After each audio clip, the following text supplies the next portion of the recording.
Sports Talker Nation. Welcome back once again as we continue with our team-by-team NFL draft review. Today we're going to talk about the San Francisco 49ers. And if you hear a little glee in my voice, that is because I think the national media and the San Francisco 49ers are about to experience the Chip Kelly effect. And that is, everybody thought people in Philadelphia and the fans and the team and the ownership were crazy running the great Chip Kelly out the door. He won 10 games each of his first 2 years.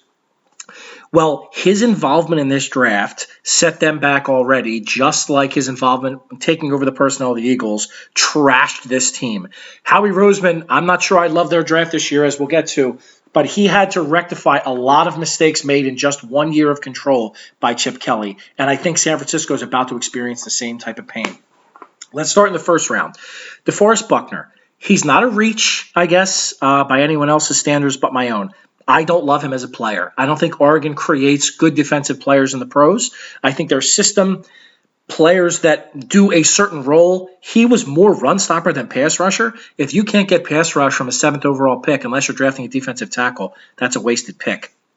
The second pick, and I feel like I'm killing this kid unnecessarily, I like Josh Garnett a lot. I think he can be a decent player. He is a guard, a true guard.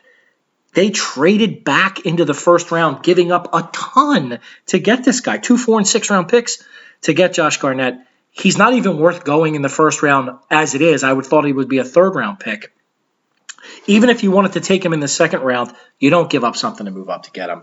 Just a terrible, terrible move, in my opinion, by the 49ers. Because of that, they had nothing in the 2nd round. Will Redmond in the 3rd round? I don't like him either. I understand him as a player. I know they have a needed corner. I just don't happen to love that one. I think they made up for that a little bit, and probably my favorite pick of theirs in the draft, the only one I really like a ton, and that's their 4th rounder, Rashard Robinson from LSU.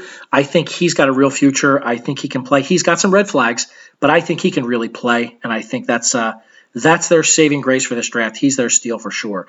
After that, you move to Ronald Blair, John Theus. Nothing to be had there, in my opinion. Depth at best. I guess a little intrigue in the 6th round with Jeff Driscoll. Jeff Driscoll played at Florida, transferred to La Tech to a more quarterback-friendly system, does have some mobility, so if they can't work things out with Kaepernick, I guess Driscoll has a shot to be the long-term quarterback there. Kelvin Taylor, production, never matched skill set in Florida. I don't know. The jury's out. I think he's kind of a middling guy. I guess if he makes your team in the 6th round, that's an okay selection. And then Prince Charles Awara, no idea. I don't know that he's going to be anything. But if I had to rank this, and I obviously do, I would give them a C-. The only thing that stops this from being a D draft is getting Rashard Robinson in the middle rounds and the fact that Buckner and Garnett were both NFL-worthy talent, just not necessarily where they got them. I would say Robinson is the steal, and again, I feel like I'm killing Garnett. It's not the talent, it's the spot in the draft. He would be the reach. And good luck to 49ers fans who want to bask in the glow of Chip Kelly and his assholedness.